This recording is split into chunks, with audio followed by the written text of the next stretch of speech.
Clutter doesn't just fill a home, it can quietly steal away years of peace, safety, and joy. When a team of decluttering experts stepped inside the home of a 75-year-old woman, they thought they were simply there to tidy up. But what they uncovered was far more powerful. A lifetime of hidden memories, dangerous neglect, and emotional weight packed into boxes, closets, and forgotten corners. This isn't just her story, it's a warning and a lesson. Because the truth is, what they found could be sitting quietly inside your own home right now. By the end of this video, you'll see clutter in a way you never have before. You'll understand how it affects not just the look of your home, but your sleep, your relationships, and even your health. And most importantly, you'll discover the single shift that could help you live lighter, freer, and with more peace than you thought possible. Stay with me because each discovery inside her home carries a message. And the last one might just change the way you look at your own belongings forever. Her name is Evelyn, a 75-year-old woman with kind eyes, silver hair tied neatly in a bun, and a quiet grace that life's hardships could never erase. She had lived in her modest home for more than 40 years. To neighbors, it was just another aging house on the street. But inside, it was a different story. A place where decades of untouched belongings had built up layer after layer, until the walls themselves seemed to carry the weight. When the decluttering team first stepped through her front door, the air was thick. Stacks of magazines leaned against furniture. Closets overflowed with clothes she hadn't worn in decades. And drawers, once neatly organized, had become graveyards for forgotten objects. But this wasn't neglect. For Evelyn, every item told a story. A chipped teacup from her wedding day, birthday cards from children now grown, even broken appliances, saved with the hope that one day they might be fixed. She wasn't careless. She was holding on to memories, to moments, and to the comfort of what felt familiar in an ever-changing world. And as we'll see, that's where the real lesson begins. Because Evelyn's home wasn't just full of things, it was full of emotions. And those emotions were shaping her life in ways she never realized. The living room was the heart of Evelyn's home, or at least it had been once. Now it was the most overwhelming space of all. The experts stood silently for a moment, taking it in. Piles of magazines towered precariously on the coffee table. Every inch of the bookshelf was stuffed, not just with books, but with old receipts, newspapers, and unopened mail. Even the couch had become more of a storage unit than a place to sit. When they gently asked Evelyn why she had saved so many magazines, her answer was simple. There are recipes in there I might try one day. One day. 2 words that carried decades of weight. The experts explained something powerful. Clutter often isn't about laziness. It's about postponed decisions. Every time we say one day, the decision gets delayed and the pile grows bigger. Studies in psychology show that delayed decision-making increases stress and even triggers feelings of guilt, which is why cluttered rooms often feel emotionally heavy. For Evelyn, the magazines weren't really about recipes. They represented the hope of future possibilities. Dishes she wanted to cook, moments she wanted to share, maybe even a part of herself she felt she had lost. The team reassured her gently. You don't have to hold on to every magazine to hold on to those dreams. Choosing just a few special ones can free you to actually enjoy the present, instead of drowning in the past. And in that moment, Evelyn nodded, a little tear in her eye. It was the first step, the first lesson. Clutter isn't just what we see, it's what we postpone. The kitchen, hidden dangers in everyday clutter. The next stop was Evelyn's kitchen. At first glance, it looked warm and lived in, a place where countless family meals had been prepared. But as the experts opened the cupboards and drawers, another story revealed itself. There were stacks of plastic containers with no matching lids, jars of spices that had long since expired, and even cans of food well past their safe date. On the counters, small appliances that hadn't been used in years sat collecting dust, taking up the space Evelyn needed to cook comfortably. The truth was sobering. Clutter in the kitchen can be more than just an inconvenience. It can actually be a health hazard. According to public health studies, expired food increases the risk of food poisoning, while overcrowded spaces make it harder to keep surfaces clean, leading to the growth of bacteria. When asked why she kept so many old items, Evelyn smiled sadly and said, "I didn't want to waste anything." That single sentence echoed the values she was raised with. For a woman who had lived through hard times, waste felt like a moral failing. The experts reminded her gently, "But what's wasted if you're too overwhelmed to enjoy your kitchen?" Letting go of what no longer serves you actually opens space for what truly nourishes you. Slowly, Evelyn agreed to part with the items that were no longer safe or useful. And in doing so, the kitchen began to breathe again. It wasn't about throwing away her past. It was about protecting her present and her health. The lesson was clear. Sometimes clutter doesn't just steal our space, it steals our safety. The bedroom. The hidden emotional weight of clutter. When the experts entered Evelyn's bedroom, they noticed something immediately. The air felt heavy, almost suffocating.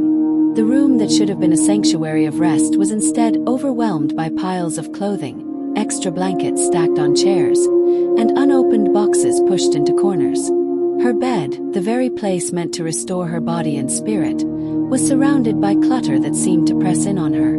Studies in sleep psychology have shown that a cluttered bedroom directly affects sleep quality, increasing restlessness, anxiety, and even the risk of insomnia.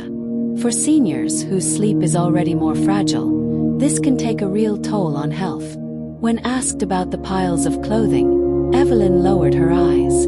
"Some of those belonged to my husband. I just couldn't bring myself to let them go." Her voice cracked, and in that moment the experts understood. The clutter wasn't laziness. It was grief materialized into objects. With care, they explained that holding on to everything was not the same as holding on to love. She could choose a few meaningful items to honor his memory, while letting the rest go to give her peace. Tears filled her eyes as she realized that releasing those objects didn't mean releasing him. Piece by piece, Evelyn began to create space in her bedroom. The bed, once surrounded by barriers, started to reclaim its rightful place as a refuge. For the first time in years, Evelyn said she looked forward to lying down in a room that no longer carried the weight of her sorrow. The takeaway was profound. Clutter in the bedroom doesn't just crowd the room, it can crowd the heart and steal rest from the soul. The living room. Where clutter meets connection ***. The living room is often the heart of a home, a place for conversation, laughter, and shared moments. But when the experts stepped into Evelyn's living room, what they found was silence. Every surface was covered. Magazines piled on the coffee table, old knickknacks stacked along the window ledges, and photo frames tucked behind layers of dust.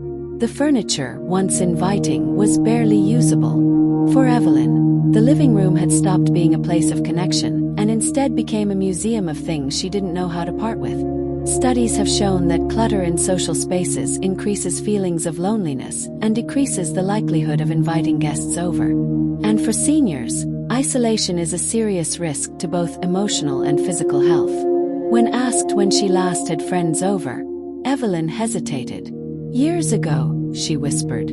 "I felt embarrassed for anyone to see it like this." Her words revealed a truth many older women quietly carry. Clutter can create shame that pushes people into solitude. The experts gently encouraged her to think about what she wanted the space to represent. Did she want it to be a storeroom or a living room in the truest sense of the word, a place alive with warmth and conversation? Slowly, Evelyn agreed to let go of the unnecessary stacks, keeping only the most meaningful family photos and a few cherished books. As the surfaces cleared and the light from the window spread across the room, Evelyn sat down on her couch and sighed with relief. It was as if she had opened the door not just for fresh air, but for friendship to return. The lesson was clear. Clutter doesn't just crowd a room, it can push people away and close doors that were meant to stay open. The hidden spaces. Attics, closets, and the things we forget ***. The experts saved the hardest part for last. The hidden spaces. Evelyn's attic and closets hadn't been opened fully in years. Each box was like a sealed memory, a story waiting to be retold or released. When the attic door creaked open, the dust danced in the sunlight, and what they found was overwhelming. Boxes of letters, clothes from decades ago, unused kitchen appliances, even unopened gifts from birthdays long past. These weren't just objects. They were fragments of time Evelyn hadn't been able to part with. One box in particular brought tears to her eyes. It was filled with her children's old schoolbooks, tiny shoes, and handmade cards. For her, these items were anchors to moments she cherished. But as the experts gently explained, keeping everything often buries the joy instead of preserving it. Memory researchers confirm that decluttering doesn't erase the past. Instead, it highlights the most meaningful reminders, making them more visible and cherished. Evelyn struggled. She picked up a small pair of shoes and whispered, "I don't want to forget." The experts reassured her. Letting go doesn't mean forgetting. It means making space for what matters most. With their support, she chose a few precious keepsakes to display in a memory box and allowed the rest to be donated or recycled. The closets told a similar story. Clothes she hadn't worn in decades, tucked away just in case. Psychologists call this the someday syndrome, holding on to items for a future that never comes. Each garment she released felt like lifting a weight she didn't realize she was carrying. By the time they finished, the hidden spaces no longer felt heavy. They felt lighter, freer. And Evelyn admitted, "I didn't realize how much these hidden things were holding me back." The truth is, it's often the clutter we don't see every day. The things hidden in boxes, tucked behind doors, that drains us silently, stealing peace without us even noticing. The transformation. How Evelyn's home and heart changed ***. When the work was finally done, Evelyn walked through her home as if seeing it for the very first time. The rooms that once felt heavy now breathed with space and light. Her living room, once crowded with boxes and old furniture, had room for her to move freely. The kitchen counters gleamed, free of stacks and piles. Even her bedroom, where clutter had lingered for years, felt like a sanctuary again. But the most profound change wasn't what the experts saw. It was what Evelyn felt. She said her home suddenly felt alive. She no longer avoided certain rooms because of the weight they carried. Instead, she found herself sitting by the window, drinking her tea, and feeling peaceful in her own space for the first time in decades. Psychologists often speak about the clutter-stress connection. Studies show that clutter increases cortisol, the stress hormone, and can even disturb sleep and mood. Evelyn confirmed it herself. "I feel lighter. I can breathe again." The transformation wasn't just physical. It was deeply emotional. She laughed more. She invited neighbors over without hesitation. She rediscovered hobbies she had long abandoned, like knitting and writing letters, because she now had the space and the peace of mind to enjoy them. And when asked if she regretted letting go of so many things, Evelyn smiled and shook her head. "I didn't lose anything," she said softly. "I gained freedom." Her story became more than just one woman's decluttering journey. It was a reminder that letting go isn't about emptiness. It's about making space for life, for joy, and for the memories that truly matter. Evelyn's journey is more than a story about cleaning a house. It's a mirror for all of us. Her experience shows that clutter isn't just about things. It's about memories, emotions, and the weight we carry quietly, year after year. But her transformation also reminds us of something powerful. It's never too late to change. At 75, Evelyn chose peace over chaos, clarity over confusion, and freedom over fear. And in doing so, she proved that decluttering isn't about loss. It's about gaining back your life. Now, I want to ask you, what's the one thing in your home you've been holding on to, not because you need it, but because you're afraid of what it means to let it go? That single decision could be the beginning of your own transformation. Experts say that even small steps, like clearing a single drawer or letting go of clothes you no longer wear, can create ripples of peace in your daily life. Imagine what could happen if you gave yourself permission to take those steps today. So, as you finish watching this video, don't just walk away inspired. Take action. Start small, but start now. And remember Evelyn's words.